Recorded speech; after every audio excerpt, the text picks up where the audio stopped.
Vamos a comenzar. Bueno, primero quiero decirles que es la gracia del Señor que pueda estar acá. Conozco bien mi corazón y sé que nada de lo que pueda parecerles a la vista es razón para que esté acá, solamente la gracia. Es el Señor haciendo una obra en mi vida, así que quiero decirles que al igual que ustedes tengo muchas luchas, tengo muchas cuestiones que tienen que en mi corazón ser transformadas por la gracia, y lo único que está pasando acá es que hay un pecador diciéndole a otros pecadores dónde está la fuente de transformación, ¿no? Eso es lo único que está pasando en este momento. Así que, ¿qué les parece si oramos y arrancamos este momento? ¿Sí? Padre del cielo, te damos gracias por la oportunidad de estar acá, Señor. Gracias porque, Señor, aún sin entender la totalidad de tu plan, Señor, en tu gracia tú nos permites disfrutar de todas estas bendiciones y a mí me concedes el honor de poder compartir de tu palabra, Señor, en medio de un tiempo de tanta confusión, en medio de tantas ideas que hay alrededor, Señor, de la iglesia diciéndole cómo hacer tu obra, Señor, poder hoy pararnos con la convicción de que ya es todo suficiente, Señor, para guiar nuestras vidas, la de nuestras familias, la de nuestras iglesias, Señor, en cada asunto, Señor, que tiene que ver con nuestros pensamientos, nuestro entendimiento y también la práctica tanto de nuestras vidas como de la iglesia, Señor. Por eso te pedimos que tú traigas convicción a nuestra vida, traigas convicción, Señor, a nuestros corazones, y también nos des la claridad de cómo esto impacta de manera regular, Señor, nuestro ministerio, la obra en la que vemos tu iglesia, Señor. Te lo rogamos todo esto en el nombre de Cristo Jesús. Amén. Amén. Bueno, el discipulado bíblico en la iglesia es el tema que vamos a estar abordando, y hay una serie de cosas por donde me gustaría arrancar. Primero vamos a ir por definiciones básicas, después vamos a ir por dinámicas eficientes y después vamos a hablar de deficiencias evidentes y vamos a cerrar con un caso, ¿sí? Con un caso, y esa es la forma en la que vamos a abordar este taller. Entonces, vamos a ir con algunas definiciones que son importantes. Primero y principal, para hablar de discipulado bíblico en la iglesia, tenemos que entender que para poder desarrollar una sana comprensión de este tema, tenemos que apelar al fundamento de la eclesiología bíblica. No podemos partir de ningún otro punto que no sea la teología en sí mismo, ¿no? Cuando hablamos de la teología, hablamos de que la correcta teología tiene diferentes niveles, ¿no? Para poder llegar a la correcta teología hay diferentes niveles. Número uno está el pilar que están abajo de todo, de la hermenéutica bíblica. O sea, todos los principios que establecen la sana y objetiva interpretación de las Escrituras. Sobre eso se desarrolla la exégesis bíblica, ¿sí? Sobre eso se desarrolla la exégesis bíblica, que es la disciplina, es la aplicación de todos esos principios puestos en marcha en función de obtener el mensaje de Dios de manera objetiva. Sobre la exégesis bíblica, después está la proclamación o la predicación, que nosotros llamamos predicación expositiva. Pero predicación expositiva se apoya sobre el fundamento de hermenéutica, sobre el fundamento de la exégesis bíblica, viene la predicación expositiva, la proclamación. Y después de la proclamación objetiva de las Escrituras viene la teología, ¿sí? La teología se apoya sobre estos tres peldaños. La teología no es el fundamento, sino es la hermenéutica. Y sobre la hermenéutica la exégesis, sobre la exégesis la predicación, y sobre la predicación la teología. La teología es muy importante, pero es muy importante que la podamos ver desde este plano, ¿no? Entonces, cuando hablamos de un aspecto de la teología, que es la eclesiología, tenemos que pensar en la eclesiología que se construye sobre estos peldaños, para que sea una teología bíblica, para que sea una teología acertada, para que sea una teología correcta, ¿no? Entonces, cuando hablamos de discipulado bíblico en la iglesia, tenemos que hablar de eclesiología teniendo en claro cómo se construye esa eclesiología. Esa eclesiología se debe construir sobre principios, sobre exégesis objetiva de pasajes que hablan acerca de la temática de la iglesia. Cuando nosotros tenemos la eclesiología en nuestra mente, vos decís, bueno, ¿y esto cómo lo asocio con la vida práctica de la iglesia? Bueno, quiero decirte que tu práctica, la vida práctica de la iglesia, se desarrolla sobre los principios o sobre los conceptos que tenemos en la teología. La teología va a ser la frontera que va a decirte, o que te va a enseñar, o que te va a delinear, o que te va a construir el criterio de determinar si determinada práctica en la iglesia es legítima o no, si es necesaria o no. Entonces, todas las definiciones de las que vamos a hablar hoy tienen que ver con la doctrina de la eclesiología, tienen que ver con la exégesis bíblica y tienen que ver con la objetividad de lo que las Escrituras dicen acerca de esto, ¿no? Hago esa salvedad, creo que estamos todos en la misma página y esto es como hablar sobre algo que ya hemos venido hablando, y es a esto a lo que nosotros nos referimos con la suficiencia de las Escrituras. O sea, la Biblia es lo suficientemente clara para delinear todo lo que nosotros necesitamos en la práctica de la iglesia.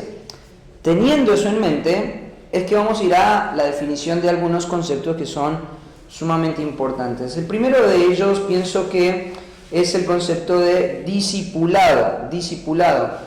Las Escrituras hablan mucho acerca de este tema de discipulado. La palabra discipulado o discipular, el sustantivo, se menciona más de 230 veces en todo el Nuevo Testamento, en contraposición de la palabra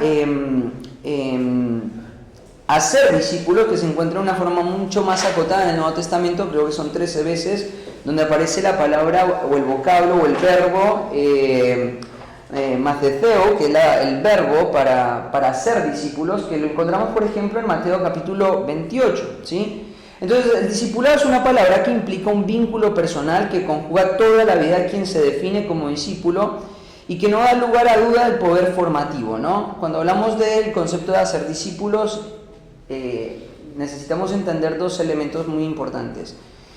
Número uno, hay una persona que posee la verdad y hay una persona que recibe la verdad. Cuando el Señor Jesucristo habló en términos de su verdad, la verdad que Él vino a proclamar, Él siempre habló de la verdad como un elemento transferible, ¿sí? La verdad fue diseñada por Dios, fue diseñada por Cristo para que sea transferible. O sea, lo que el Señor Jesucristo había pensado desde el principio, cuando Él estuvo en ese momento de la resurrección, es que Él dijo, bueno, yo soy la verdad, yo comunico la verdad y ahora esta verdad es depositada en un grupo de personas que es el fundamento apostólico, ¿no? Ahora, cuando los apóstoles recibieron esa verdad, ellos entendieron desde el primer momento en sus ministerios prácticos que esa verdad de la cual ellos se habían hecho acreedores, no porque ellos la habían creado esa verdad, sino porque la recibieron del mismo Señor Jesucristo. ¿Qué hicieron ellos? Ellos desde el primer momento pusieron como una meta en sus mentes poder transferir esta verdad y hacer esa labor y prescribir esa labor en el Nuevo Testamento. Por ejemplo, tenemos el pasaje claro de 2 de Timoteo 2:2, ¿no? Que dice, lo que has oído de mí, esto encarga a hombres fieles. Y no solamente lo vemos en las prescripciones, sino lo vemos en la práctica ministerial de los apóstoles, ¿no? En el libro de los Hechos, por ejemplo, vemos a un Bernabé intencionalmente trabajando en Juan Marcos, vemos a un Pablo trabajando intencionalmente en la vida de un Timoteo, de un Tito, ¿cierto? Y vemos estas prácticas claramente en el desarrollo del ministerio apostólico, ¿no? Entonces, tenemos que partir de esta definición de discipulado. Discipulado tiene que ver con eso. Discipulado es la puesta en marcha de una relación intencional que tiene como eje principal el estímulo de la obediencia a Dios, ¿sí? Entonces, esta es una definición sumamente importante para poder avanzar en este estudio. Hay otro concepto que también es muy importante tenerlo presente a la hora de desarrollar conceptos de discipulado en la iglesia, que es el concepto de imitación. Las Escrituras hablan mucho acerca de la imitación. Por ejemplo, en el libro de Primera de Tesalonicenses se nos menciona en una forma positiva la actitud que los tesalonicenses tuvieron. Vamos a Primera de Tesalonicenses capítulo 1, versículo 14, dice, porque vosotros, hermanos, viniste a ser imitadores de las iglesias de Dios en Cristo que están en Judea, pues habéis padecido de los de vuestra propia nación las mismas cosas que ellas padecieron de los judíos. lo que está diciendo Pablo acá es que, bueno, conocemos el contexto de Primera de Tesalonicenses, hace poco trataron este pasaje. El contexto de la iglesia de Tesalónica fue un contexto de mucha hostilidad. Ahora, claro, Pablo estuvo muy poco tiempo ahí, era una ciudad muy hostil. Pablo entendía la necesidad de fundar una iglesia ahí, pasaba una vida ignacia, ¿cierto? Habían un montón de elementos que le decían a Pablo, es muy importante, es muy estratégico fundar una iglesia en este lugar. Por eso, cuando sale de Filipos, va a Tesalónica y funda la iglesia. Cuando empieza la iglesia, fíjate que al final de la carta, Pablo les dice, os conjuro que leáis esta carta a todos los santos. Pablo entendía que había una autoridad en esto, una autoridad que no venía de él, que era una autoridad divina, y por eso él obliga a la iglesia que esta carta sea leída de una forma autoritativa, ¿sí? Entonces la lee, y cuando la leen ellos, encuentran de que Pablo reafirma una actitud que los cristianos de Tesalónica tenían, y era que ellos se habían convertido en imitadores de las iglesias de Judea. No podemos hablar de discipulado en la iglesia si no podemos hablar del concepto de imitación. Y este parece un concepto, digamos, tabú en nuestro tiempo, porque claro, o sea, nosotros vemos la fragilidad de la vida de los hombres, y entonces una de las ideas que raya mucho en la cabeza de muchos cristianos de nuestro tiempo es ¿por qué Dios nos compele o nos obliga a tener hombres por delante a los cuales imitar? No, yo no voy a imitar hombres, yo voy a imitar a la persona de Cristo. Cristo es mi meta. Y es verdad, Cristo es nuestra meta, Cristo es nuestro patrón, Cristo es la vara de la medida en la que nosotros tenemos que aspirar a ser. Y nuestra transformación es en función de ser como Cristo. Ahora, esa verdad no condiciona otra verdad que vemos claramente en el Nuevo Testamento. Y acá lo podemos ver. Pablo está diciendo, acá hay una actitud que los creyentes de Tesalónica están teniendo y necesita ser reivindicada, necesita ser animada, necesita ser alentada, y es el hecho de que ellos puedan tener a alguien a quien ver e imitarlo. Este concepto es muy importante. No solamente se ve en una forma general de la iglesia, sino se ve en una forma singular en el trato de la transferencia de verdades de uno a otro. Fíjate, en 2 Timoteo capítulo 3, pasaje que conocemos muy bien, Pablo ahí en el capítulo 3 va a contar una realidad espiritual en función de advertir a Timoteo. Esta realidad espiritual es la siguiente: van a haber tiempos difíciles. Esta referencia a los postreros tiempos no está hablando simplemente de una era escatológica, sino está hablando del futuro del ministerio de Timoteo. Esa palabra postreros días refiere a lo que le espera al ministerio, y la advertencia y la intención de Pablo al escribir el capítulo 3 es brindarle una perspectiva a Timoteo de cómo va a ser la dinámica de su ministerio. Y entonces ahí le va a decir, mira, Timoteo, en la iglesia hay ciertas cosas que son peligrosas. Número uno, te vas a encontrar con personas que son amadores de sí mismos, blasfemos, va a haber de personas vanagloriosas, va a hablar de personas soberbias, va a hablar de personas que van a hablar de la piedad, que cuando se paran adelante del púlpito te hablan acerca de la piedad y de la importancia del cambio y de la importancia de la transformación, pero van a negar la eficacia de la misma. Y estos son los desafíos ministeriales con los que Timoteo se va a encontrar. Hay que sumar un elemento más.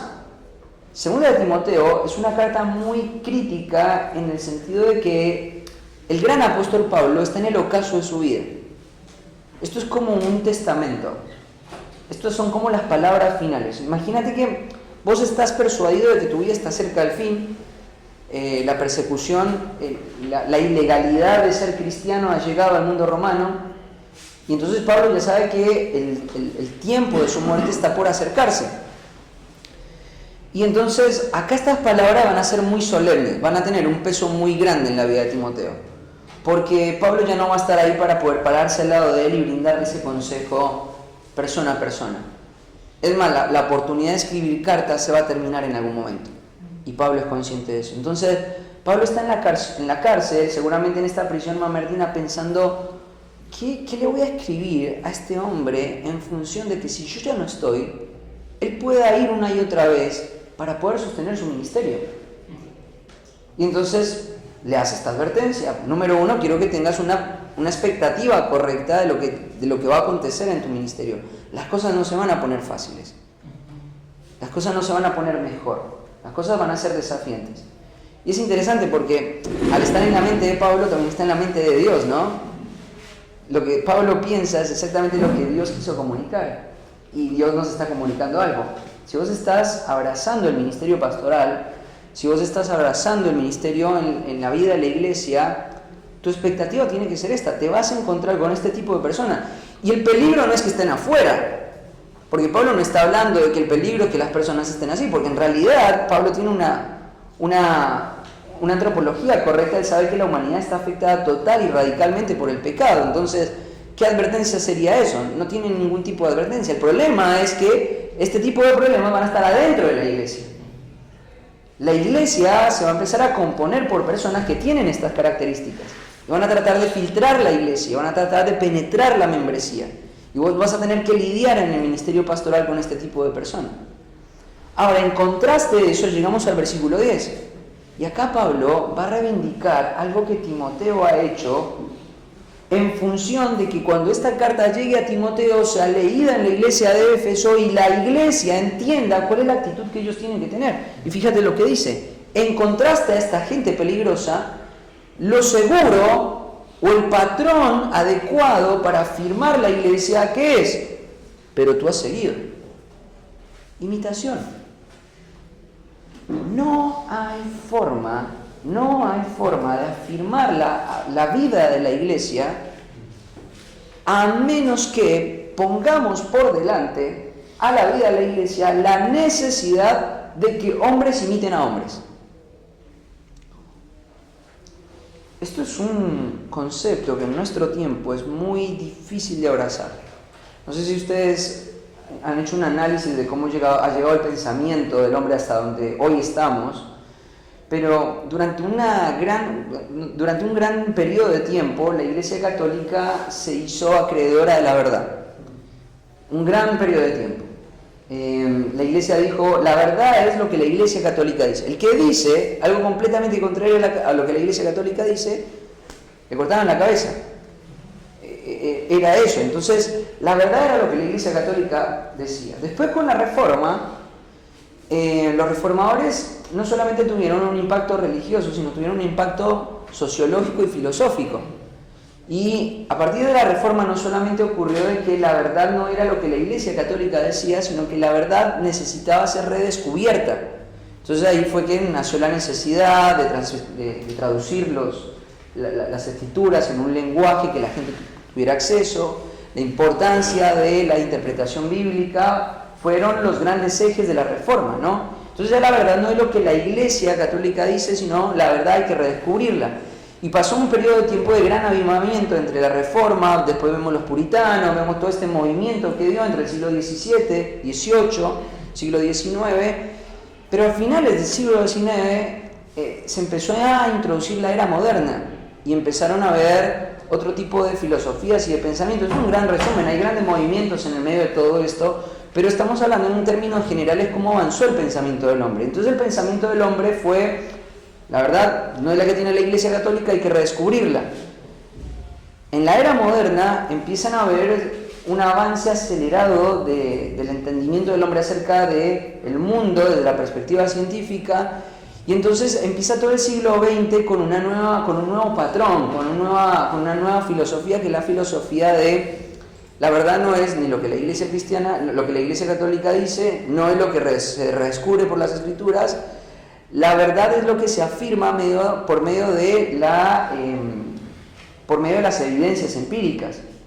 Entonces, si vos lees los libros o la gran cantidad de bibliotecas del siglo XX, estaban enfocadas ¿en qué? En la apologética. ¿Quién tenía mayor cantidad de argumentos para reivindicar la Biblia desde la ciencia, desde la arqueología, desde las evidencias históricas? Y entonces ahí estaba la verdad. ¿Quién tiene el mejor argumento? Pero cuando llegamos a la era postmoderna, o sea, a nuestro tiempo, el paradigma cambió. Porque ya la verdad no es ni lo que la Iglesia Católica dice, ni lo que la Reforma propone en el redescubrimiento, ni tampoco, ni siquiera quién tiene los argumentos científicos o históricos más relevantes. La verdad es lo que cada persona decide creer. Y esa es la era en la que nosotros estamos.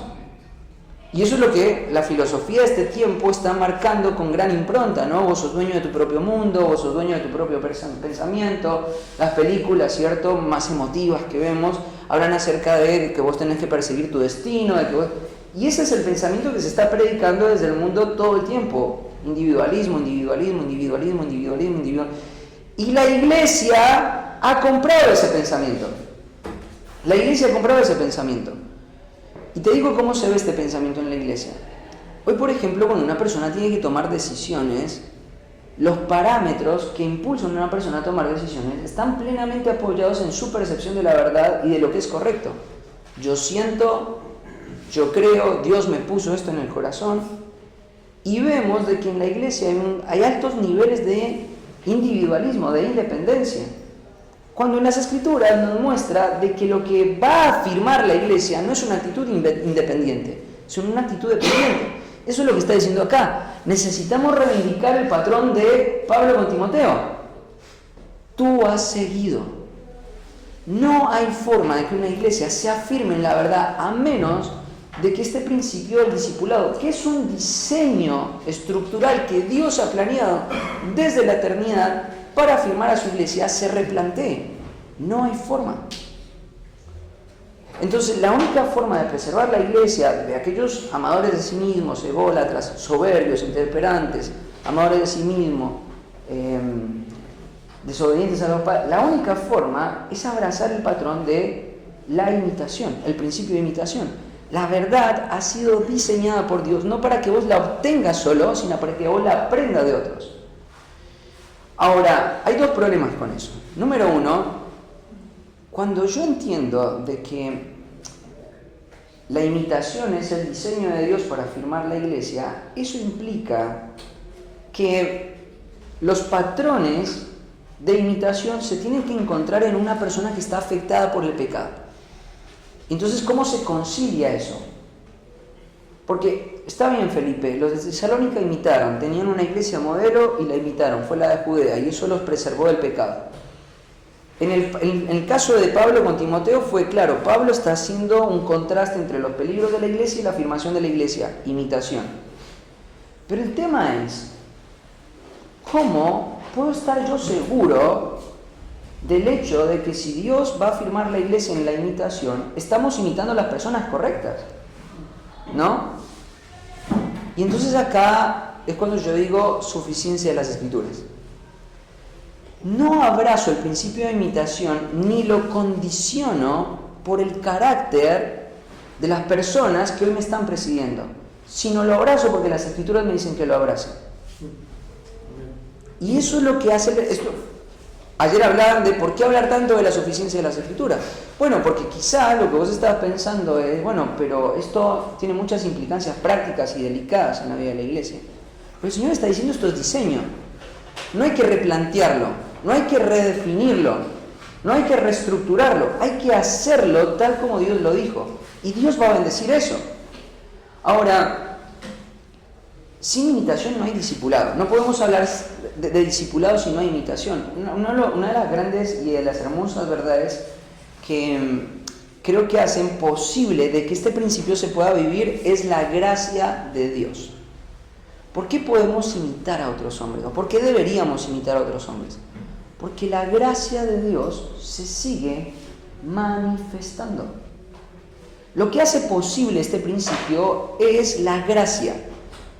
Lo que haría imposible vivir este principio sería que no tengamos ninguna noción y tengamos la convicción de que la gracia no se manifiesta. Pero si la gracia de Dios se manifiesta, algo de lo cual yo estoy convencido, quiere decir que las personas a las que estoy imitando tienen algún aspecto en su vida que ha sido transformado y afirmado por la gracia, y esas cosas son las que yo soy llamado a imitar. Cuando yo encuentro en mi pastor o en mi mentor o en mi consejero elementos que fueron forjados claramente por la gracia de Dios, no solamente podría imitarlos, tengo la obligación de imitarlos, ¿sí? Entonces, este principio de imitación es algo muy importante. No podemos hablar de discipulado sin hablar de imitación. Y cuando hablamos de imitación, estoy hablando de imitación a hombres. Pablo lo dijo, sean imitadores de mí como yo soy imitador de Cristo. Suena muy soberbio eso, ¿no? Pero en realidad no. no es soberbio, es que Pablo no está pensando de que hay una justicia que se apoya en sí mismo, sino que Pablo piensa, yo soy, y él tiene una concepción muy clara acerca de lo que él es. Yo soy lo que soy por la gracia de Dios, y evocando esa gracia es que él dice, sean imitadores de mí. Y esto es muy importante, sobre todo en nuestro tiempo. No importa en qué nivel está tu iglesia, pero hay algo que es muy importante, porque te digo cuáles son uno de los desafíos que nosotros tenemos en nuestra era, en nuestro tiempo. Uno de los desafíos grandes que nosotros tenemos en nuestro tiempo es que hay una gran mar de sobreinformación alrededor de nuestras iglesias. Entonces, por ejemplo, si vos querés entender cuestiones, no sé, de la teología propia, vos pones la inmutabilidad de Dios en YouTube y te va a salir 200.000 predicadores hablando acerca de la inmutabilidad de Dios. Vos querés, bueno, quiero entender la doctrina de las dos eras, hablando de la escatología, y te van a aparecer una pila de información. En Google te van a decir bibliotecas, vas a encontrar sistemas, software, vas a encontrar programas a distancia, vas a encontrar un montón de cosas. Ahora quiero decirte una cosa, y esto es una convicción que yo tengo en mi corazón. Creo que los mejores cristianos, los mejores teólogos son formados en el contexto, en el calor del discipulado, por diseño de Dios. Los seminarios, las instituciones paraeclesiásticas pueden hacer una gran contribución, pero nunca van a poder reemplazar el diseño de Dios en la iglesia. Nunca. En el capítulo 4 del libro de Efesios se nos habla de que el Señor ha constituido personas en el ámbito de la enseñanza a fin de perfeccionar a los santos para la obra del ministerio. La iglesia es un elemento irreemplazable. Y la imitación es uno de los principios o una de las verdades que nosotros debemos abrazar, ¿sí? Simplemente por la naturaleza de la verdad. La verdad en su naturaleza ha sido planeada por Dios, ha sido diseñada por Dios de ser transferida de una persona a otra. Si no, no hubiese instituido el discipulado como el mecanismo para eso, ¿sí? Entonces tenemos este otro concepto, discipulado, imitación. Tenemos que hablar de otro concepto, que es el concepto de aconsejamiento. Aconsejamiento. Acá vamos a entrar en una tercera categoría. Y vos vas a pensar, bueno, no hay, ¿cuál es la diferencia? Es muy importante.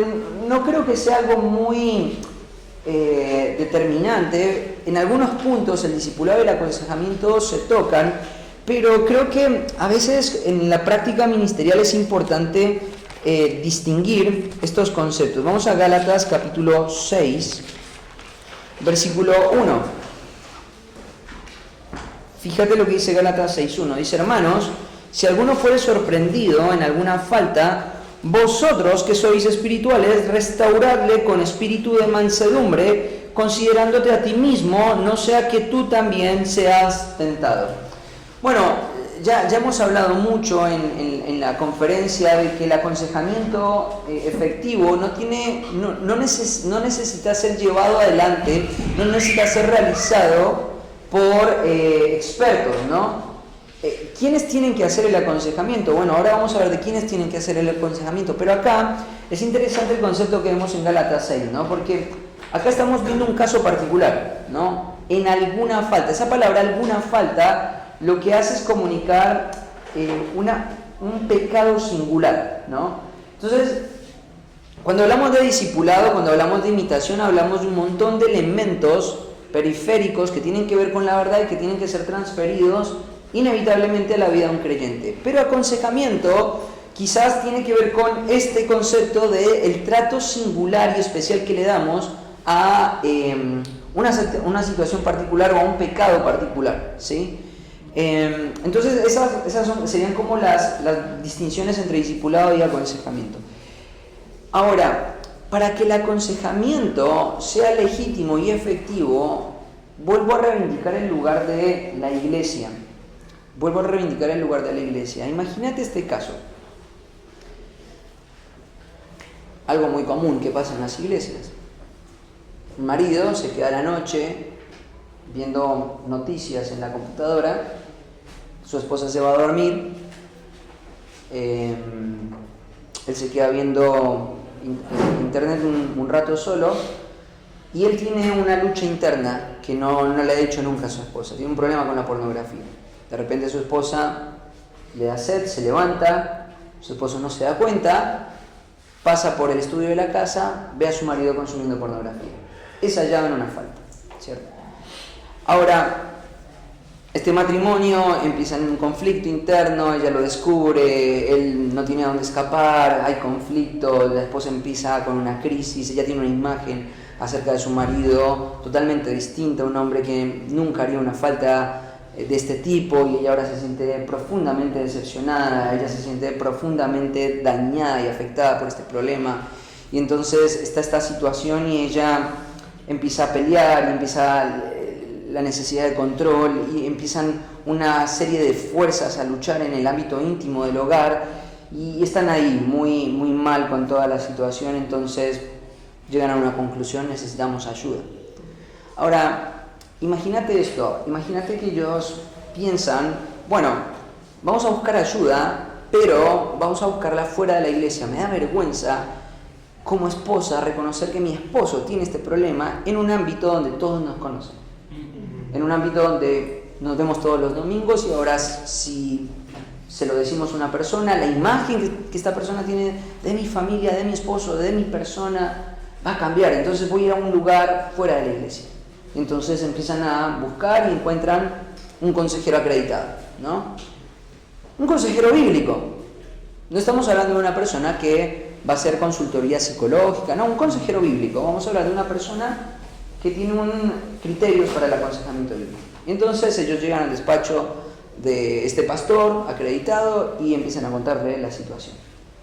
Ahora, en la medida que este consejero empieza a trabajar, empieza a hacer preguntas naturales que uno haría en una sesión: ¿qué tipo de pornografía estás consumiendo? ¿Hace cuántos años lo estás haciendo? ¿Lo hacía de soltero? ¿Hasta dónde llegaste? ¿Cuáles fueron las fronteras o las barreras que saltaste? ¿Has tenido un encuentro inmoral con una...? Y empiezan a surgir una serie de preguntas naturales en una consejería bíblica, ¿no? Hay una falta, hay un problema particular, y entonces empieza el aconsejamiento.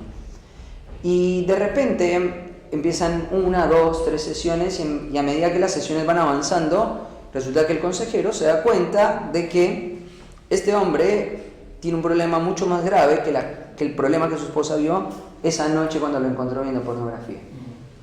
Él ha consumido cosas muy oscuras, él ha visto pornografía que tiene que ver con relaciones homosexuales, y él está en un grado de corrupción muy grande en su mente, tiene una distorsión muy grande acerca de sí mismo, acerca de Dios, acerca de su entorno, y entonces él ve que tiene una distorsión muy grande. Pero no solamente eso, él ve que con el tiempo, cuando él se junta solo con este hombre desarrolló una confianza, el que estaba en la falta, el que fue hallado en falta, desarrolla una confianza con su consejero, donde él empieza a contar y abrir y lo deja entrar a su corazón de una forma totalmente honesta. Y entonces el consejero le da tareas para hacer, le da cosas para hacer, y lo empieza a equipar para que él pueda vencer este pecado, pero él está esclavo y él no puede vencer. Le da una tarea, no la hace, vuelve y le cuenta cómo se siente en un ámbito de mucha confianza con este consejero afuera de su iglesia, le confiesa que sigue cayendo, que sigue consumiendo el mismo grado de perversión de cosas.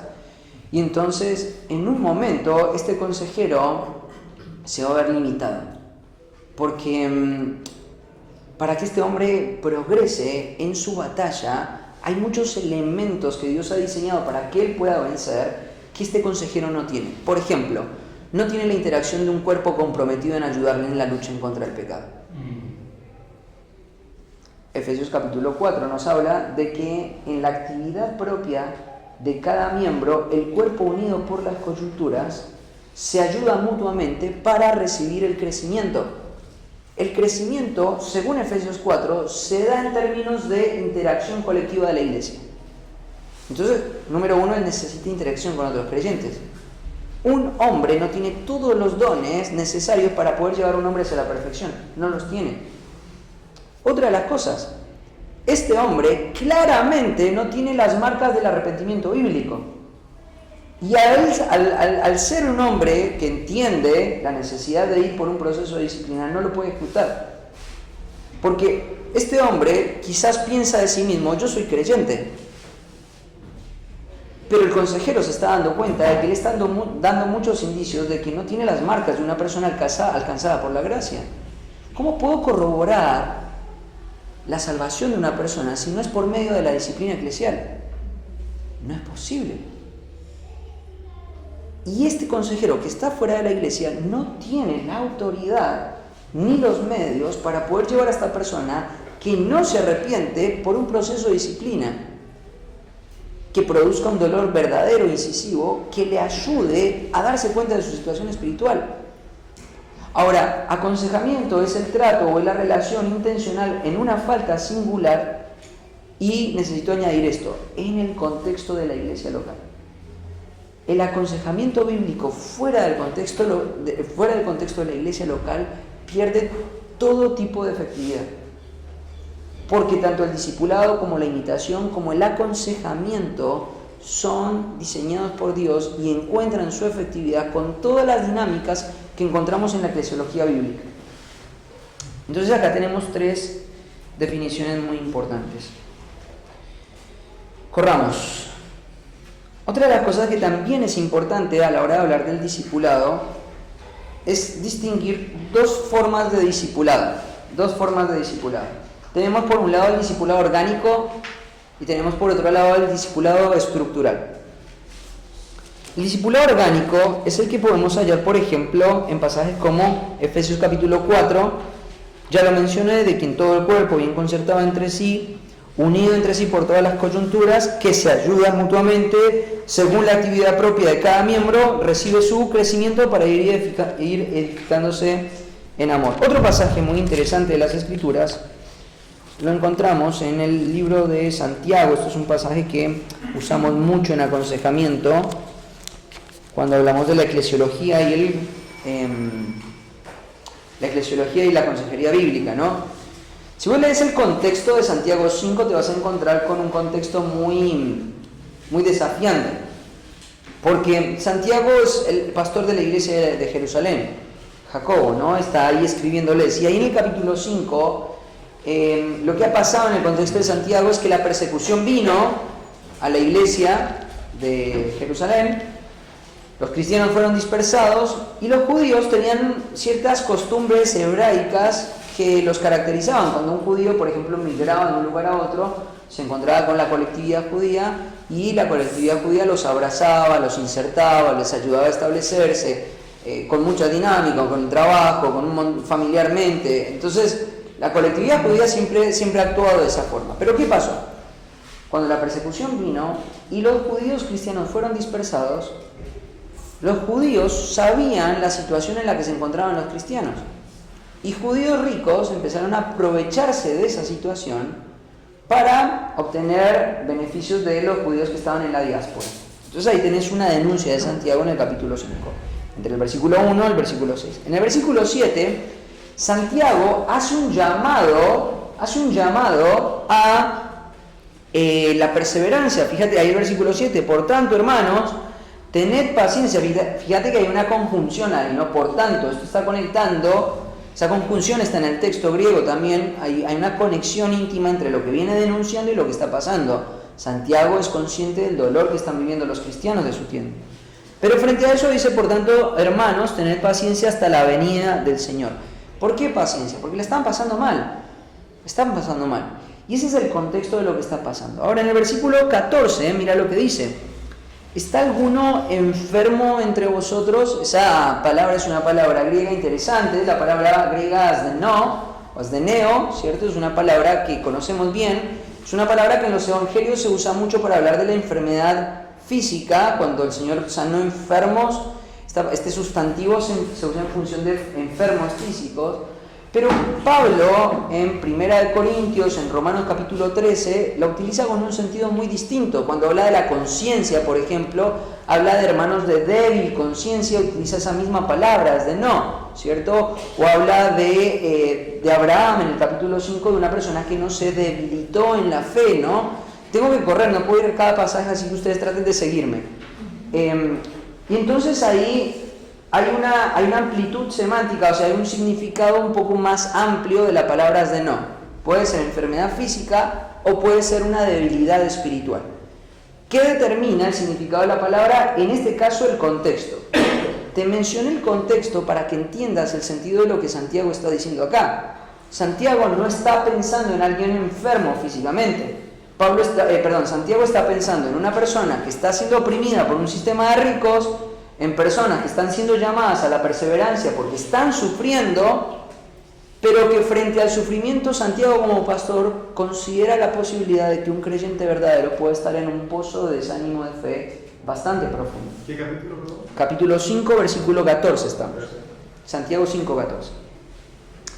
Entonces, claramente el contexto está diciendo otro, y creo que hay otro argumento de por qué pensar de que esto es enfermedad física, o debilidad espiritual, y es el contexto teológico. No vemos en ninguna parte de las Escrituras que frente a la enfermedad física un pastor sea llamado a tratar de tener una intervención en función de la mejoría de la salud física de una persona. No lo encontramos, o no tendría mucho sentido el hacerlo. Entonces el contexto nos lo deja, el contexto teológico nos dice, y el sentido del pasaje cobra mucho más sentido cuando vos entendés de que acá estás enfrentando a una persona que está desanimada en su fe, está enfermo en su fe, está débil en la fe.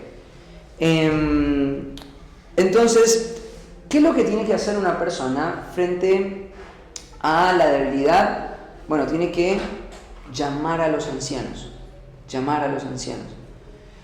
Y esto es algo muy importante. Acordate que hay otro elemento interpretativo en Santiago muy importante. La gran temática del libro de Santiago es poder hacer una distinción entre una fe verdadera y una fe falsa en todos los aspectos.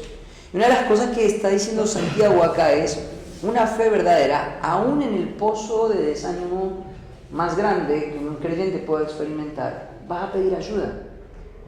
No se va a entregar al desánimo. No va a vivir en el desánimo como un patrón de vida. Él tiene herramientas, medios de gracia, y él va a echar mano a sus medios de gracia. Ahora, ¿qué es lo que está diciendo acá? Bueno, lo que está diciendo es que esta persona va a echar mano, va a llamar, va a pedir un grito de auxilio, y entonces ahí Santiago le va a poner una obligación a su propio oficio pastoral. Si alguien me llama y me dice que está desanimado espiritualmente, lo que tengo que hacer es reaccionar. Eso es lo que tienen que hacer. Tienen que ungirle con aceite. Esa expresión, ungir con aceite, tenés que entenderla en el contexto donde Santiago lo está diciendo. Ungir con aceite no es sanar a una persona. Ungir con aceite era una práctica que tenía que ver con alivio, ¿sí? En mi casa, mi esposa y mi cuñada son fanáticas de un producto que se llama doTERRA, no sé si lo conocen. Son como esos Just, ¿vieron esos Just?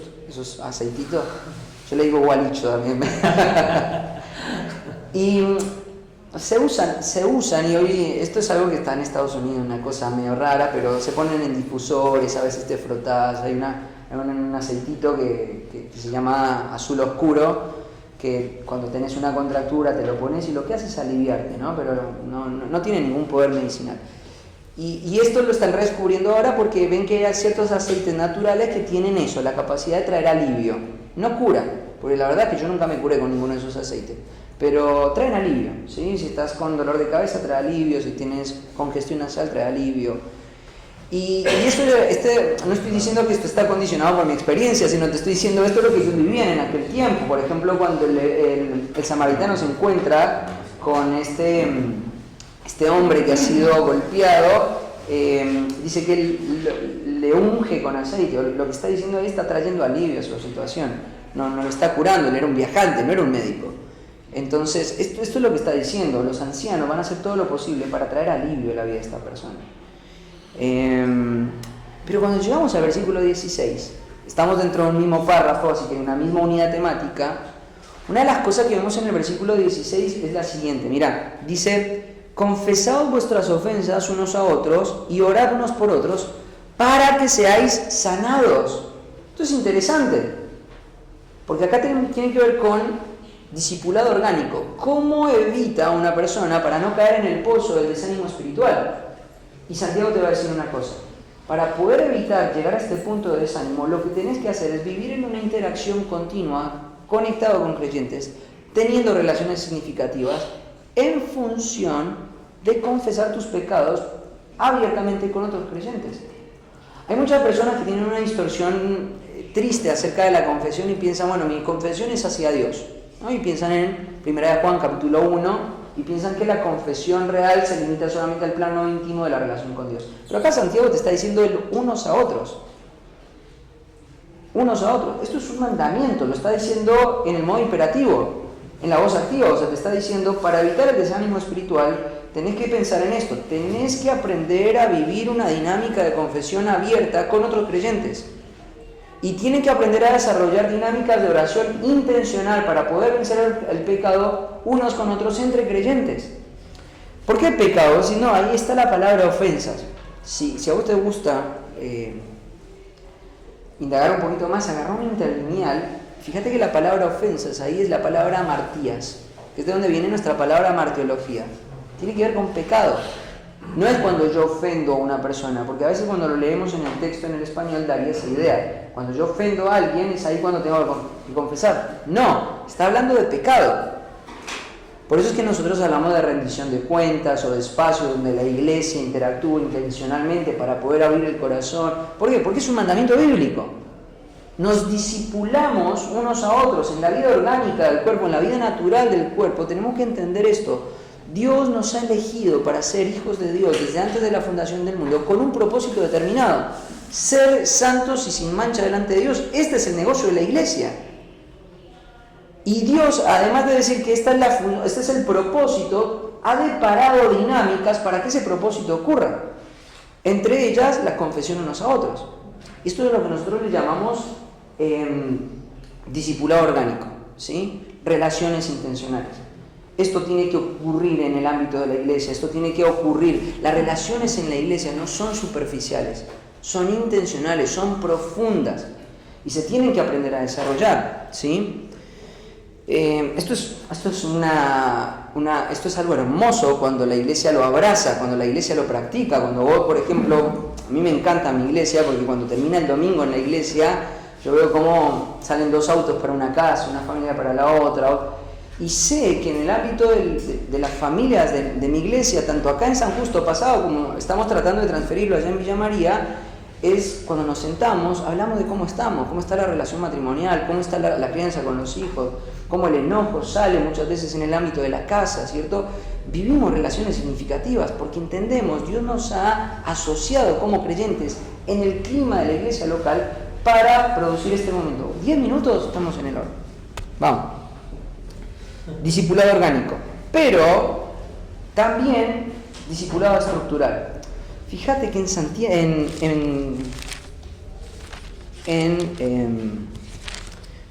2 de Timoteo, capítulo 2, versículo 1, Pablo le dice a Timoteo: tú pues, hijo mío, esfuérzate en la gracia que es en Cristo Jesús. Pareciera un concepto abstracto esto de esforzarse en la gracia. ¿Qué significa esforzarse en la gracia? Bueno, para que no quede duda alguna, Pablo le va a decir a Timoteo qué significa esforzarse en la gracia. Lo que has oído de mí ante muchos testigos, esto encarga a hombres fieles que sean idóneos para enseñar también a otros. Fíjate que acá ya el discipulado no es la relación, no es lo que está diciendo Santiago, ¿no? Que es unos a otros, es entre muchos, es entre la iglesia, es tratando de preservarnos de caer en el desánimo espiritual.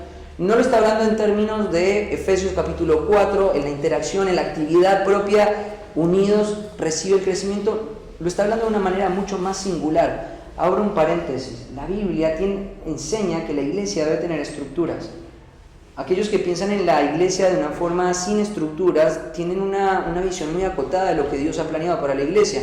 O por ejemplo, en la designación de personas para la administración de la vida financiera, te das cuenta que en el capítulo 16, versículo 1 al 4 de 1 de Corintios, Pablo dice que hayan personas designadas por carta para que junten la ofrenda para los santos de Jerusalén. Hay estructura, hay registros.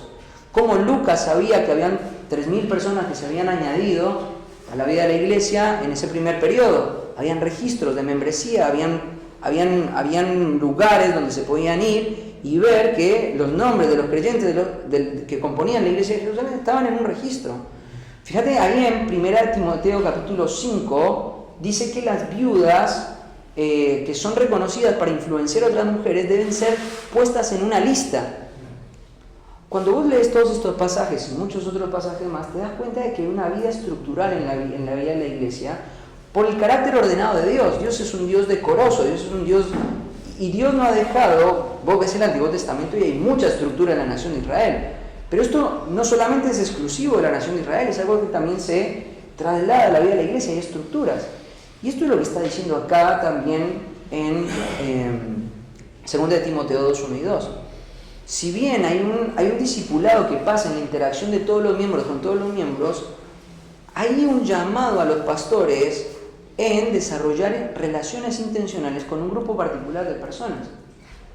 El pastor desarrolla muchas funciones, la enseñanza pública, desarrolla el aconsejamiento, pero hay algo que el pastor tiene que entender. Una de las prioridades que él tiene es encontrar hombres con estas dos cualidades, fidelidad y la capacidad de enseñar a otros. Cuando el pastor encuentra eso, ¿qué tiene que hacer? Discipulado estructural. Estos son mis aconsejados. Va a sonar feo lo que voy a decir, pero lo que Pablo está diciendo acá es que el pastor tiene que aprender a discriminar, no en un sentido negativo, sino en un sentido positivo. Un pastor es como un emisor de ondas. Yo estudié mecánica de aviación. Los radares son mecanismos que emiten ondas sonoras. Cuando esa onda sonora golpea en un cuerpo extraño, la onda sonora vuelve y hay un receptor que toma esa onda. El pastor es como ese radar, tira ondas, las ondas de la verdad escritural. Vos estás enseñando y de repente esa verdad choca en la vida de un hombre. Y vos ves que empieza a ser marcado por la fidelidad, y no solamente que él es fiel, sino que él además adopta lo que vos estás enseñando de las escrituras como sus convicciones propias, y no solamente hace eso, sino que también es capaz de defenderlo y de enseñárselo a otras personas. Esa persona es una prioridad en la vida del pastor. Y esto es a lo que yo llamo el discipulado intencional. Y también creo que el discipulado estructural, no el orgánico, el estructural, tiene que ocurrir por una cuestión de desarrollo pastoral. Imagínate la iglesia de Jerusalén. Pedro, que fue un pastor en la iglesia de Jerusalén, escribe en 1 de Pedro, capítulo 5, que los pastores deben pastorear la grey de Dios. Ahora, la pregunta que yo le haría a Pedro es: Pedro, ¿cómo vos, en una iglesia como la de Jerusalén, que por los números de hechos estás hablando de más de 8.000 personas, cómo hacía Pedro para cumplir ese principio? Hay una sola respuesta: discipulado estructural. El pastor es llamado a velar por este tipo de personas, pero además de eso es llamado a crear estructuras que supervisen y garanticen el discipulado de cada miembro de la iglesia. Sin estructura esto no es posible. Si no hay pastores enseñándole a hombres fieles, si no hay hombres fieles enseñándole a otras personas, y eso reproduciéndose en todos los círculos de la iglesia, simplemente este mandato de 1 de Pedro capítulo 5 no se puede cumplir. Entonces, estas son definiciones, estamos solamente en el plano de las definiciones, ¿sí? ¿Ya estamos de tiempo? Puedes continuar. ¿Sí? ¿Un poquito más? Bueno,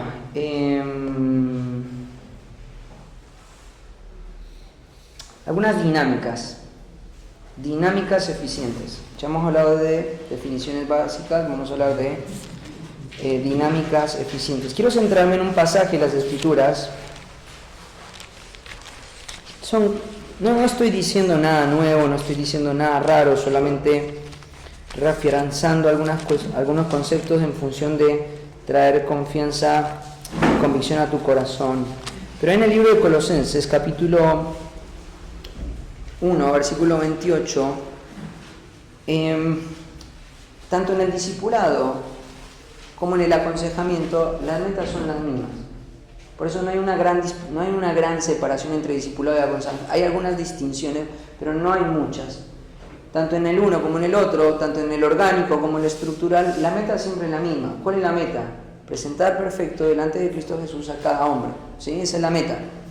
Entonces no importa cómo estés desarrollando esto, si sos un pastor y estás virtiéndote en otros, tu meta es presentar perfecto delante de Cristo Jesús a cada hombre. Si sos un hombre que está involucrado en el discipulado, tu meta es eso, presentarlo perfecto delante de Cristo Jesús.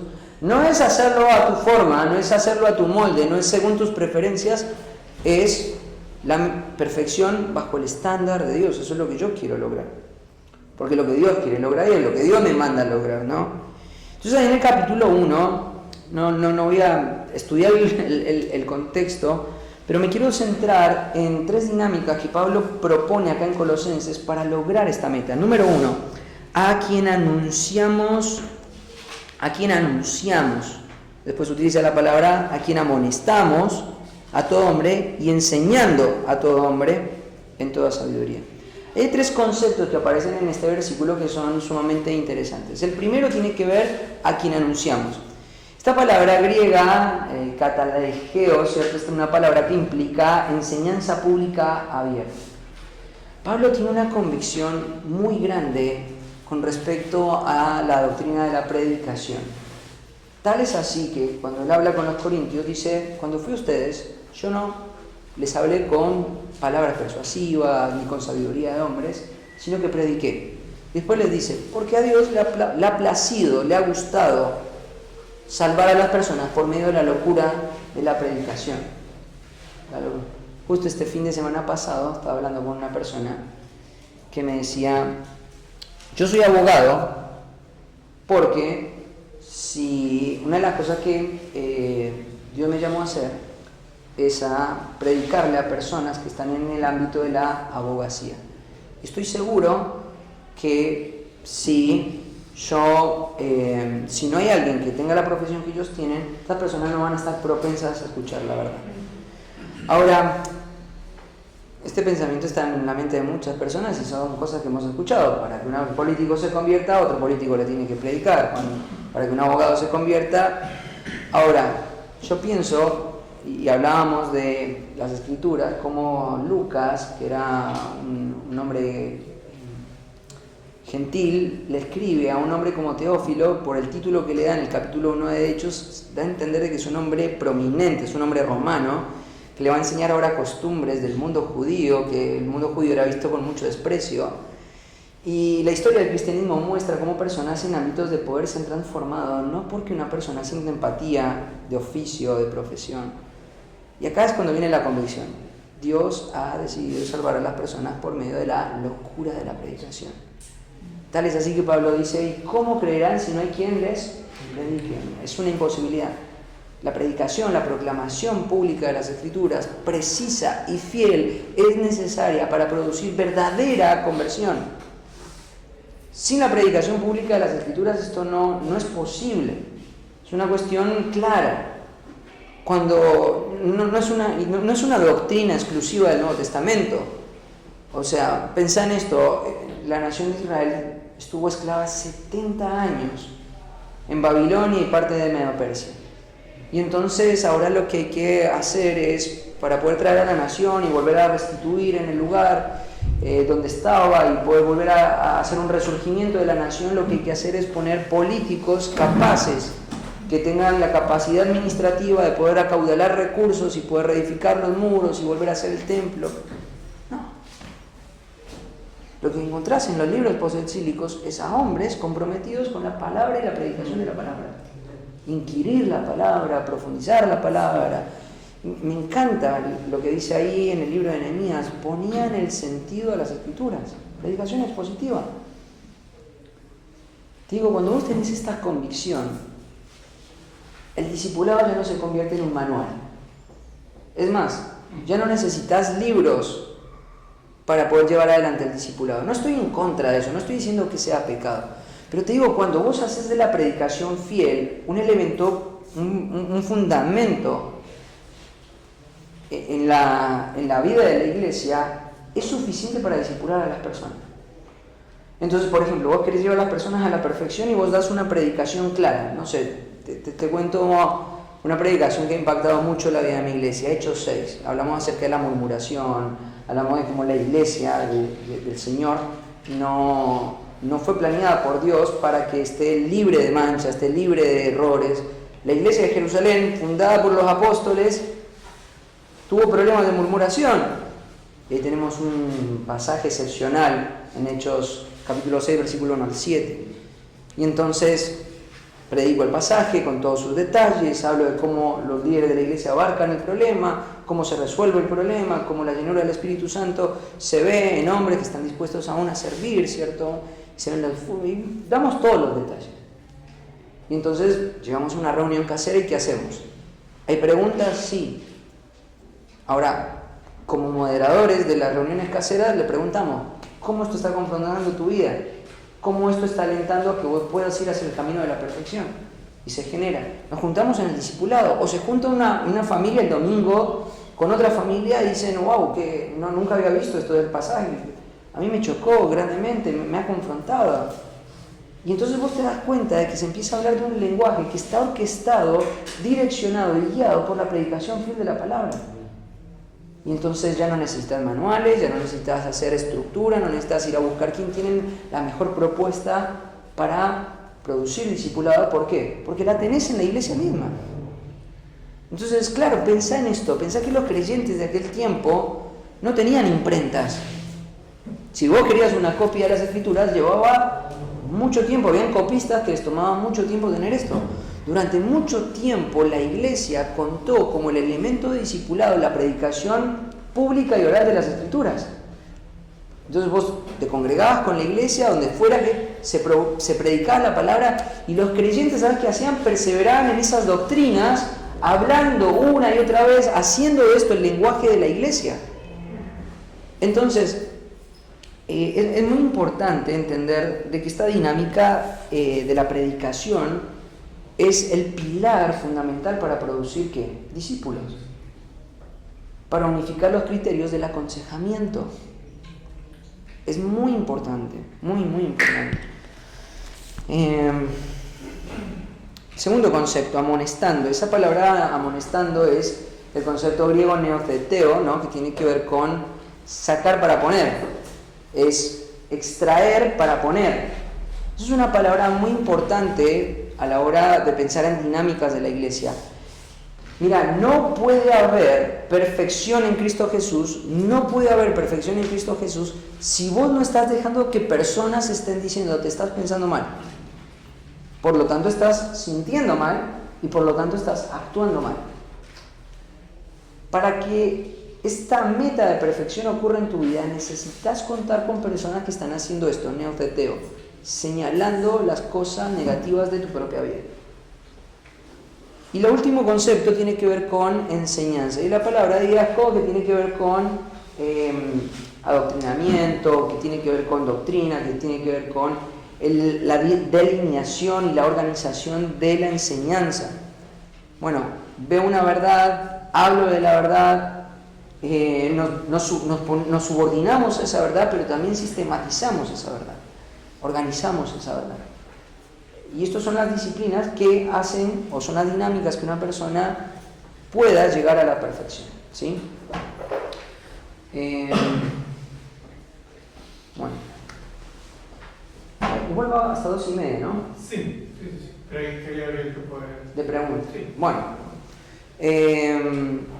Hay un poquito más de... hay otra dinámica que es muy interesante también señalar, que se encuentra en Tito capítulo 2, versículo 15. Versículo 15. Mira lo que dice Tito 2:15. Esto habla y exhorta y reprende con toda autoridad, nadie te menosprecie. ¿Sí? Este es un versículo muy importante para poder entender otra de las dinámicas importantes de mi propia construcción espiritual. Necesito interacción pastoral. Fíjate que ahí hay una palabra que es la palabra esto, ¿no? Este tipo de palabras que nosotros ya llamamos pronombres siempre tienen un antecedente gramatical. Para poder interpretar el versículo 15 necesitamos establecer el antecedente gramatical de la palabra esto. Entonces hay varias propuestas. Esto se refiere al párrafo anterior, que se encuentra entre el versículo 11 y el versículo 14, que está hablando acerca de la gracia. Esto es lo que habla. Pero yo particularmente creo que hay una sucesión de ideas que arrancan desde el capítulo 2, versículo 1, que desde el versículo 1 hasta el versículo 14 constituyen el antecedente gramatical de la palabra esto. ¿Por qué? Porque arranca el versículo 1 diciendo, mira, pero tú habla, hay una conexión temática ahí, pero tú habla lo que está de acuerdo a la sana doctrina. Ahora, cuando Pablo habla de hablar de la sana doctrina, no podría, va a hablar acerca de la soteriología, o va a hablar acerca de la eclesiología, o va a hablar acerca de la escatología. Y bueno, sí, sabemos que esos son componentes sumamente importantes de la doctrina o de la teología sistemática. Pero fíjate que una vez que termina de decir eso, te empieza a explicar qué es la doctrina. Y te dice que los ancianos sean sobrios, que las ancianas sean sobrias, que sean prudentes, que enseñen a las más jóvenes, que los jóvenes sean serios, íntegros en la enseñanza, que estén cerca de Tito como líder de la iglesia. Te habla de los esclavos, te habla de una serie de círculos. Primero te habla de una serie de círculos de la iglesia que abarcan a toda la iglesia. Te habla de gente grande, te habla de mujeres grandes, te habla de mujeres casadas jóvenes, te habla de jóvenes o de hombres jóvenes, y te habla de los esclavos, que son personas que están, digamos, en un círculo de lo que hoy llamaríamos el trabajo en relación de dependencia, en estos términos, ¿sí? Te está hablando de todos los círculos de la iglesia. Te va a hablar de la ética laboral cristiana, te va a hablar de la familia, te va a hablar de las dinámicas, y después te va a decir por qué te habla de eso, y te dice, la gracia de Dios se ha manifestado para todo hombre, enseñándonos a que renunciando en piedad a la injusticia, vivamos sobria, justa y piadosamente. O sea, todo lo que está hablando acá en el ámbito práctico de las mujeres, los hombres, las grandes, los chicos, todo esto es hablar de sana doctrina, es ver la gracia manifestada. Y es a eso lo que Pablo le dice, esto habla.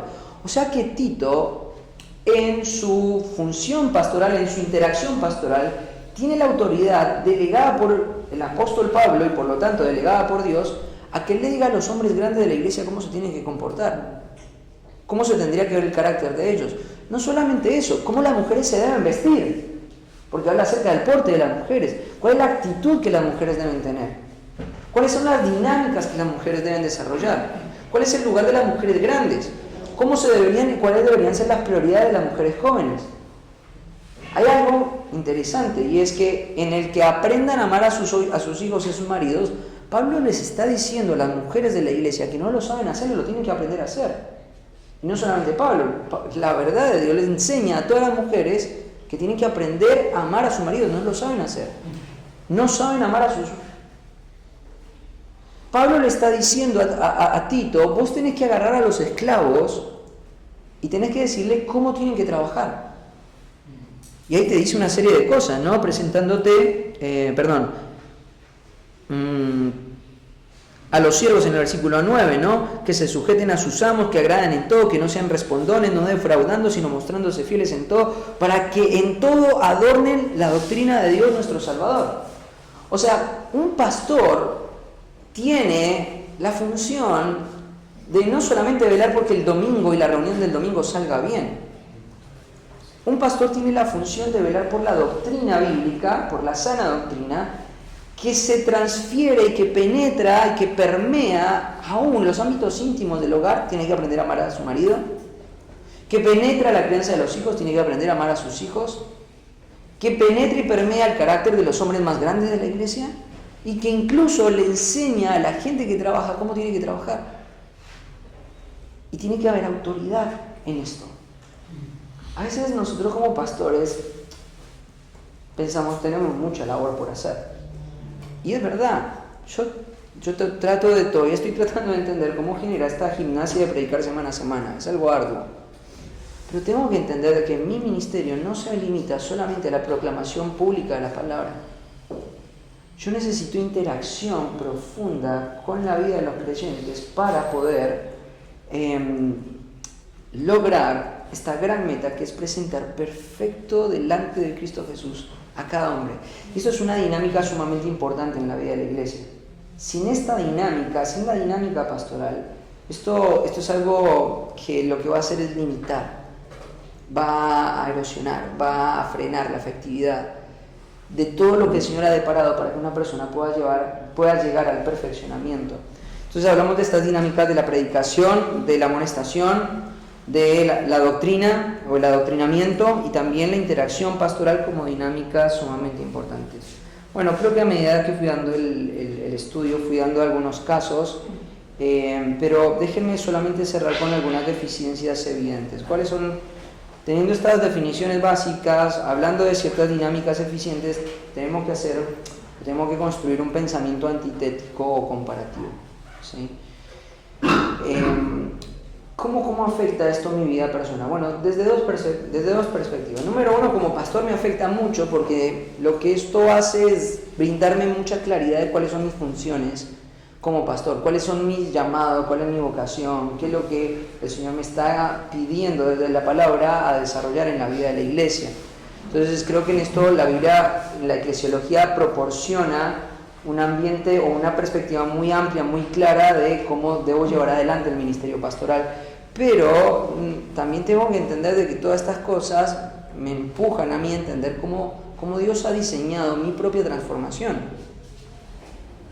Si vos sos un hijo de Dios, creo que tu aspiración es mortificar el pecado, ¿no? Para eso el Señor nos ha salvado, para ser libres de la potestad del pecado. Pero eso va a ocurrir dentro de un ambiente que Dios ha preparado, que es la iglesia, bajo la dinámica de ciertas cosas que Dios ha preparado en su perfecta sabiduría desde antes de los siglos para que nosotros transitemos en ellas. Y no necesitamos restablecerlas. Ahora, claro, el mundo evangélico está tratando de redefinir todos estos conceptos. Entonces, cuando pensamos en el ejercicio pastoral, vemos que hay una independencia tanto del pastor, incluso en círculos que predican o que llaman predicación expositiva, vemos una desasociación muy grande entre lo que es la práctica pastoral y lo que ellos mismos son llamados a enseñar desde las Escrituras. Nosotros tenemos que entender de que si nosotros vamos a indicar el lugar que la palabra tiene, tenemos que sujetar nuestras prácticas a lo que las Escrituras dicen. Entonces, ¿te acordás que arranqué hablando de los peldaños de la hermenéutica, la exégesis bíblica, la predicación expositiva, la teología, pero finalmente la práctica ministerial? Estas cosas no carecen de practicidad, son el fundamento de nuestra práctica. Y entonces ahora lo que yo tengo que hacer es desarrollar un pensamiento crítico en decir, y acá es cuando volvemos a hablar suficiencia de las Escrituras, creo en la suficiencia de las Escrituras para que ellas determinen mi pensamiento, mi práctica y mi perspectiva, mi cosmovisión acerca de cómo veo lo que Dios ha diseñado para mi transformación y la de mis hermanos. Y entonces nos encontramos con estas desasociaciones o nos vemos quizás en círculos más lejanos con deficiencias como por ejemplo el replantear las prioridades de la iglesia. Esto es algo muy evidente en nuestro tiempo. Cuando nosotros pensamos en la iglesia, yo no estoy en contra de los programas, pero creo que cuando vos te encontrás con gente del amplio espectro evangélico, te das cuenta que muchas veces las personas definen la eficiencia y la calidad y la efectividad de sus iglesias en función de, número uno, la cantidad de personas que tienen, número dos, la cantidad de personas involucradas trabajando en la iglesia y número tres, la cantidad de programas que tienen en la iglesia. Y pareciera que estos son los elementos que definen la efectividad de la iglesia, cuando la Biblia nos proporciona de lo que debemos hablar es de la sana doctrina siendo traducida en la vida práctica de la iglesia. Esto habla con toda autoridad. Es de esto de lo que hablamos, no de ninguna otra cosa. Es esto lo que practicamos, es así como se ve la vida de la iglesia. Y te digo, hay muchas iglesias que tienen gran amplitud de programas, pero no tienen el discipulado como eje. Y esto es lo que yo pregunto, ¿qué es optativo, el programa o el discipulado? ¿Puede una iglesia subsistir sin programas? ¿Puede una iglesia subsistir sin discipulado?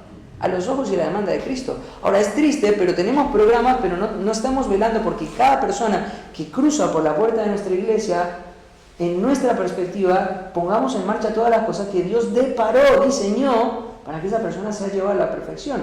Y eso es ahí donde tenemos que replantearnos si el paradigma es correcto, si las prioridades son correctas, y si las metodologías que estamos utilizando, sea un programa o no un programa, son las más adecuadas para producir esta meta, ¿sí? Bueno, terminamos acá. ¿Preguntas? Abrimos entonces el tiempo de preguntas.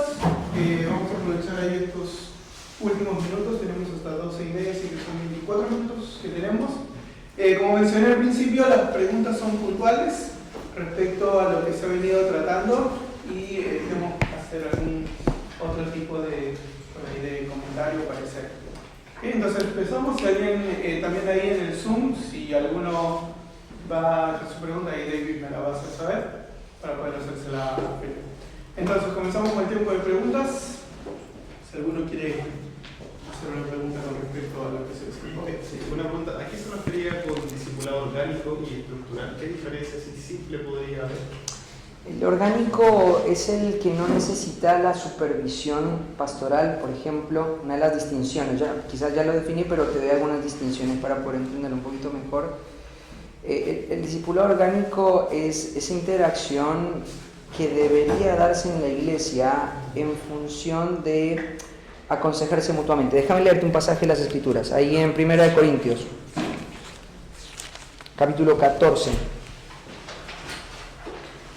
Versículo 20, vamos a leer un parrafito ahí rápidamente. Dice: hermanos, no seáis niños en el modo de pensar, sino sed niños en la malicia, pero maduros en el modo de pensar. En la ley está escrito: en otras lenguas y en otros labios hablaré a este pueblo, y ni con otros labios, y ni aún así me oirán, dice el Señor. Así que las lenguas son por señal no a los creyentes, sino a los incrédulos, pero la profecía no a los incrédulos, sino a los creyentes. Antes de avanzar en el párrafo, déjame mencionar algunas cuestiones del contexto de este pasaje. Acá Pablo está corrigiendo una perspectiva errónea que los corintios tenían acerca del don de lenguas. Ellos pensaban que el don de lenguas era una manifestación especial del Espíritu Santo, y lo que hacía era que quienes gozaban de esa habilidad de poder hablar en otros idiomas comunicar una idea de mayor espiritualidad. Entonces Pablo tiene que corregir eso, ¿no? Y tiene que decir, bueno, que hay personas que tienen la facultad de hablar en otros idiomas, necesitamos que la iglesia se conduzca de una forma decorosa en ese tiempo. No voy a entrar en el debate de las lenguas, solamente estoy tratando de explicarte de manera rápida lo que está tratando de corregir acá. Fíjate que ahí dice que las lenguas, está diciendo, no son un elemento diseñado por Dios para la iglesia, sino para ser un marco distintivo hacia los incrédulos. Si vos estudias las lenguas vas a ver que es una señal de juicio. Desde el principio, la confusión de lenguas, hasta el final del Antiguo Testamento, las lenguas comunican juicio a los incrédulos. Pero la profecía, y acá por profecía tenemos que entender que la profecía no es otra cosa más que el mensaje de Dios siendo proporcionado y comunicado por hombres. Eso es lo que tendría que primar en la iglesia. Ellos piensan, esta marca comunica espiritualidad, y Pablo dice, no, que tomen el mensaje de Dios y lo comuniquen en la iglesia, eso muestra espiritualidad. Y entonces dice, si pues toda la iglesia se reúne en un solo lugar y todos hablan en lenguas y entran indoctos o incrédulos, no dirán que estáis todos locos, pero si todos profetizan, o sea, si todos agarran el mensaje de Dios, tal como lo hacían los profetas, sin alteración, y dicen, este es el mensaje de Dios, y entra algún incrédulo o indocto, por todos es convencido, por todos es juzgado, lo oculto de su corazón se hace manifiesto, y así, postrándose sobre el rostro, adorará a Dios, declarando que verdaderamente Dios está entre vosotros. Esto es un ejemplo claro de lo que es el discipulado orgánico. Acá no estás viendo una relación delegada entre el pastor que te dice, este indocto que entró, porque ahí dice incrédulo e indocto, este indocto, esta persona inmadura en la fe, que entra en la iglesia, te lo delego para que... No, este entra en la iglesia y ¿qué ocurre? Por todos es enseñado. O sea, la membresía actúa en función de decirle, mira, lo que estás pensando, lo que estás viendo, lo que estás creyendo es erróneo. Y entonces él, por ejemplo, no sé, él piensa, no sé, me ocurre algo rápido, perdón. Tengo que tomar una decisión financiera como, te cuento un ejemplo.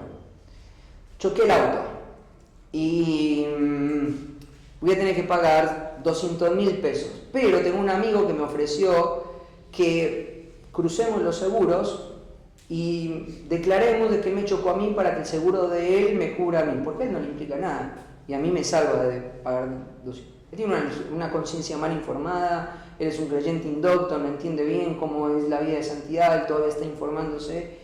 Y entonces él cuenta esto porque para él es normal, porque él viene hace poco a la iglesia. Y entonces le cuenta a un hermano, no, sí, me choqué el auto, no sabe, pero bueno, gracias a Dios apareció un hermano, no sabes, una bendición, y me ofreció el seguro. Y entonces viene un hermano y le dice, no, esto implica mentira, esto está mal, esto deshonra al Señor. Pará, no seas tan extremista. Si yo me ahorro esos 200.000 pesos, yo voy a dar el diezmo para la iglesia, ¿no? Y entonces el hermano le dice, no, esto no está bien. Y entonces el hermano se va enojado, ¿cierto? Porque fue confrontado con su pecado y no le gustó lo que dijo. Y le dice, va a la cena con otro hermano de la iglesia y le dice, ¿no te parece que Juanito es demasiado legalista con...? ¿Por qué decís esto? No, mirá, esto es algo que yo hace mucho tiempo lo hago y no pienso que esté mal, pero me chocaron el auto y mi amigo no pierde nadie, ¿viste? O sea, él gana, yo gano. Le conté esta situación y me dijo que era mentira, que era pecado, ¿viste? Esto es pecado. Tiene razón, Juanito. ¿Te das cuenta? Ahí no hay un pastor delegando, no hay un pastor organizando y orquestando esto, no hay un líder tratando de guiar a que todos vayamos a decirle que no le dé el seguro. Esto es natural. Todos le están proclamando la misma verdad escritural a este hombre. Y entonces este hombre dice, no, el que está mal no es Juanito, no es, soy yo. Entonces él se postra en tierra, ¿por qué? Porque las intenciones de su corazón, la avaricia, la mentira, la maldad, están siendo denunciadas no por la estructura de la iglesia, no por un mentor delegado, sino por toda la membresía. Y entonces él se postra en tierra y adora al Señor y dice, este es verdaderamente Dios. Eso es lo que nosotros llamamos discipulado orgánico, ¿no? El que no necesita ser orquestado, el que no necesita ser delegado, sino que debería pasar en la vida de la iglesia. Y esa es la imagen de una iglesia ideal en Pablo. Que todos estemos como glóbulos blancos atacando el pecado en la iglesia, ¿no? Desde una misma unidad. Entonces eso es pecado, eso es discipulado orgánico, pecado orgánico iba a decir, discipulado orgánico. Después el discipulado estructural es el que vemos ahí en 2 de Timoteo 2.2, ¿no? O sea, el Señor Jesucristo, lo vemos en el patrón del Señor Jesucristo. Cuando vos pensás en los discípulos, cuando llegó la ascensión del Señor Jesucristo, habían 120 personas en el aposento alto. Pero el trabajo del Señor Jesucristo fue intencional en 12 hombres, bueno, en 11, pero fue intencional. Él dijo, bueno, ustedes van a hacer lo que se van a sentar ahí. Después esa misma estructura o esa misma visión del discipulado intencional se ve ahí en 2 de Timoteo 2.2, ¿no? Donde vos estás haciendo esa labor de decir, bueno, ahora me voy a dedicar a esta persona. Y yo voy a delegarle a esta persona a estas personas. Entonces ese discipulado organizado y orquestado es lo que llamamos discipulado estructural, ¿no? Como para distinguirlo. Y los dos tienen que ser parte de la iglesia. ¿Sí? Queda súper claro con los ejemplos. ¿Cómo? Queda súper claro con los ejemplos. Buenísimo. ¿Una pregunta más? ¿Algo más? ¿No? ¿No? ¿Cómo Feli lleva adelante tanto el discipulado orgánico o el discipulado estructural, estando vos del lado de, no siendo la autoridad de la iglesia, sino estando del lado como un creyente que está aprendiendo esa verdad y ahora es confrontado por su pecado y está viendo que no está viviendo de la misma manera exhortando a los hermanos marcando el pecado, o mismo él recibiendo siendo confrontado por su propio pecado, y a la vez saber que esto es vital para tu propio crecimiento en la santidad, ¿no? Y no están esas herramientas en la mano. ¿Cómo lo va viviendo ese creyente en ese lugar? O sea, la pregunta sería, ¿cómo lo vivo si no está esto desarrollado en la vida de la iglesia? Sí. Bueno, este es el escenario ideal. Lo que está diciendo Pablo claramente no está pasando en el contexto de la iglesia de Corinto, ¿no? Entonces hay que aprender a distinguir entre lo que es ideal o lo que es hacia donde la aspiración de la iglesia, del creyente, que no sea real, no niega que no debamos aspirar a ello, debemos aspirar a ello, porque Pablo está enseñando esto en función de que la iglesia se estire para alcanzarlo, ¿no? Entonces creo que hay responsabilidades individuales en cada creyente de ver la verdad de Dios, y hay responsabilidades colectivas, ¿cierto? Entonces Creo que esto se ve en muchas formas en el Nuevo Testamento. Por ejemplo, en Gálatas 6, en el pasaje que tratamos, ahí fíjate que al final, bueno, ahí este pasaje, la restauración bíblica, mezcla o tiene ciertos ingredientes, como por ejemplo la interacción de un hermano viendo a otro pecar y después él va y lo aconseja y lo restaura y pone esa imagen médica de poner el hueso en el lugar donde estaba originalmente para que desarrolle de nuevo esas dinámicas donde él puede luchar en contra del pecado por sí solo y él se está considerando a sí mismo, ¿no? Y él está haciendo toda esa labor y en el versículo se ahonda más ese concepto que dice sobrellevar las cargas los unos de los otros, pero fíjate que en el versículo 5 dice porque cada uno llevará su propia carga. O sea, acá hay se conjugan dos cosas, ¿sí? O sea, es importante ver el crecimiento en términos colectivos. Voy a hacer una respuesta larga, abro un paréntesis. Una de las mentiras que hemos comprado en el mundo evangélico en nuestro tiempo es pensar que el crecimiento depende enteramente de mi devocional, mi comunión con Dios, lo cual creo que es vital que un creyente desarrolle eso, pero el crecimiento no ocurre de manera exclusiva en mi comunión íntima con Dios. Hay muchos pasajes de las Escrituras, Hebreos 10, Santiago, Efesios 4, el pasaje que leímos de Santiago capítulo 5, que hablan del crecimiento en términos de conexión con otros creyentes, ¿no? Hay mucha evidencia del Nuevo Testamento que habla del crecimiento en términos colectivos. Todos interactuamos, todos crecemos, ¿no? Pero eso no niega la responsabilidad individual de cada creyente. O sea, vos tenés que ver el grado de influencia que tenés en tu iglesia. Entonces, si vos entendés un principio escritural, una de las cosas que tenés que hacer es subordinar y sujetar tu obediencia a ese principio y llevar tu propia carga, como dice acá. Al margen de que haya otras personas que no estén viendo las cosas desde la misma óptica o desde la misma verdad, lo primero que tienes que poner en tu mente es: yo tengo que llevar esta carga.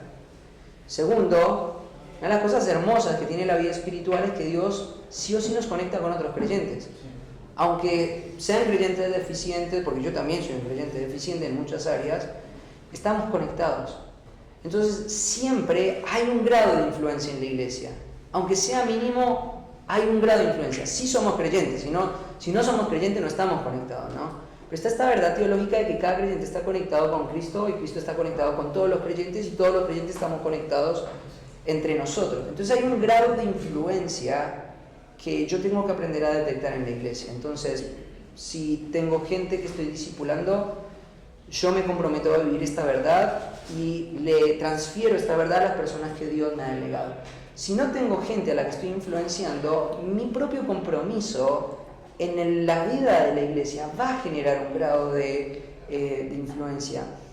Fíjate que creo que donde se ve bien claro este ejemplo es en la iglesia de Tiatira, ¿no? Por tiempo no podemos ir al pasaje, pero hay varias expresiones interesantes ahí en la iglesia de Tiatira. Hay una mujer que enseña mala doctrina, que es una mujer inmoral, que ya está predicando una teología liberal, y esto está arrastrando personas, pero el Señor Jesucristo va a dar una perspectiva acerca de esta iglesia, y dice ahí que los que no tienen esa doctrina, Él no les va a imponer una carga más grande. Y después, al final de la carta, dice: al que venciere, le daré la corona. Esto es interesante, porque vos decís, esto es una iglesia muy deficiente, con teología liberal. Seguramente si ellos siguen permitiendo esto, van a dejar de ser iglesia en algún momento, y ahí los creyentes tienen, digamos, la libertad de ir a otra congregación o establecer una nueva congregación. Pero mientras que sea iglesia, el Señor Jesucristo los llama a perseverar en ese contexto. Y los llama a frenar la influencia que esta mala doctrina está haciendo sobre ellos, y los llama a vencer, o sea, a generar influencia en la vida de la iglesia y a triunfar en el contexto de esa iglesia. Entonces, como creyente, algún grado de influencia tengo sobre otros creyentes. Y entonces, si no soy el pastor de la iglesia y veo verdades que mi iglesia no está abrazando con total convicción o no tiene total claridad, entonces ejerzo el gran influencia que Dios me ha dado en la iglesia. Y creo que es importante también desarrollar una relación sana con los pastores de la iglesia. No creo que la sublevación, la rebeldía sean los caminos para establecer cambios a largo plazo en la iglesia. Creo que es la sujeción, es la humildad, es el compromiso con la verdad, el compromiso con sujetar mi vida a la verdad, lo que puede llegar a ser esa influencia, quizás no hacia abajo, sino hacia arriba, ¿no? Y creo que es así como se viven estos principios en el contexto de una iglesia que quizás no tiene todas las marcas de una sujeción completa a estos principios de discipulado, ¿no? Sí. ¿Una pregunta más? ¿No? No están muy críticos hoy a la mañana. Hay un rey. En el Sí. contexto yo creo que explicaba el discipulado orgánico en una iglesia naciente, pienso que debería darse primero el discipulado estructural, porque los creyentes todos son nuevos, ¿no? ¿Y qué podría recomendar a un creyente nuevo a otro nuevo? No, yo creo que se puede, o sea, yo creo que se debe, o sea, estos son verdades elementales para llevar a una persona a la perfección. Entonces, por más de que sea un creyente inmaduro, o sea, aún su propia experiencia de conversión es nutritiva para otros creyentes. Entonces, no creo que en el contexto de una iglesia nueva, la iglesia nueva deba restringir estas dinámicas que Dios ha diseñado para la iglesia, sin importar qué iglesia sea, tenga 10.000 miembros, tenga 100, tenga 5. Estas verdades se viven en el cuerpo. Ahora, sí creo que desarrollando esto, lo que esto hace es requerir una mayor supervisión pastoral para ver qué verdades se están transfiriendo entre los creyentes en la vida de la iglesia. Por eso creo que el lugar de la predicación es muy importante, porque la predicación bíblica, las convicciones que aprendo de las Escrituras transferidas a la iglesia suelen ser una frontera para marcar el límite de las conversaciones de nuevos creyentes. Entonces, si son nuevos creyentes, quizás ellos vienen con su cosmovisión mundana, pero de lo que ellos están haciendo, si son creyentes verdaderos, es tener un apetito por la leche espiritual no adulterada. Y la fuente de verdad no adulterada es la predicación pública de las Escrituras, o sea, es el púlpito. Y eso constituye un marco para que la gente hable. Entonces, al contrario, creo que es muy sano que desde un primer momento la iglesia se habitúe a hablar de las verdades que están escuchando entre ellos, la reafirmen, hagan preguntas. Es algo muy lindo. Mira, ahí en Villa María, una de las cosas hermosas que nos pasó, que para mí fue una sorpresa, fue que se nos abrió la puerta de abrir una reunión casera en un pueblo que queda a 20 minutos de nuestra ciudad, se llama Tío Pugio. Y lo que nos pasó fue que hay 4 familias ahí en este pueblo y ellos son una esponja todo el tiempo y tienen, particularmente hay 2 o 3 que tienen un pensamiento muy, no sé si llamarle crítico, pero sí de hacer muchas observaciones. A mí me sorprende mucho las observaciones que ellos hacen. Y el domingo predico y yo estoy seguro que cuando voy ahí es como ir al Coliseo Romano, ahí están con 1.000.000 de preguntas y es hermoso, pero me doy cuenta de que el marco de las preguntas que ellos pueden llegar a desarrollar están dentro del plano de la propuesta que yo como pastor les hago en el devocional que estamos estudiando, en la predicación pública el domingo y en las escuelas dominicales, que es donde les vamos enseñando las verdades graduales o básicas del Evangelio. Entonces hay una frontera dentro de los temas que ellos hablan y sobre lo que hablan yo voy construyendo convicciones. Bueno, yo no, el Espíritu Santo, pero Dios me usa a mí como pastor instrumentando la palabra, ¿no? Y yo veo que ese lenguaje hablado desde una primera etapa en la iglesia es muy sano, porque cuando llega una persona nueva a la vida de la iglesia, ya la iglesia está habituada a esto, ¿no? A hablar de este tema, a hablar en este marco, a hablar en estas fronteras. Y entonces es mucho más fácil cultivar una cultura de discipulado en la iglesia cuando desde etapas tempranas las estás fomentando.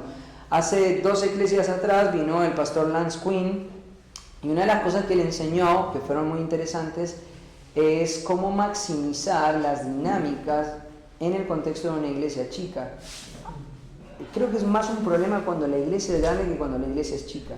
Cuando la iglesia es chica, se puede ejecutar una mayor intervención en los criterios de la gente que cuando tenés una iglesia de 200, 300, 400, 1000 personas. Es mucho más difícil. Entonces yo creo que lo más sano es desde el primer momento poner en marcha todas estas cosas que el Señor ha diseñado para la salud de la iglesia. ¿Sí?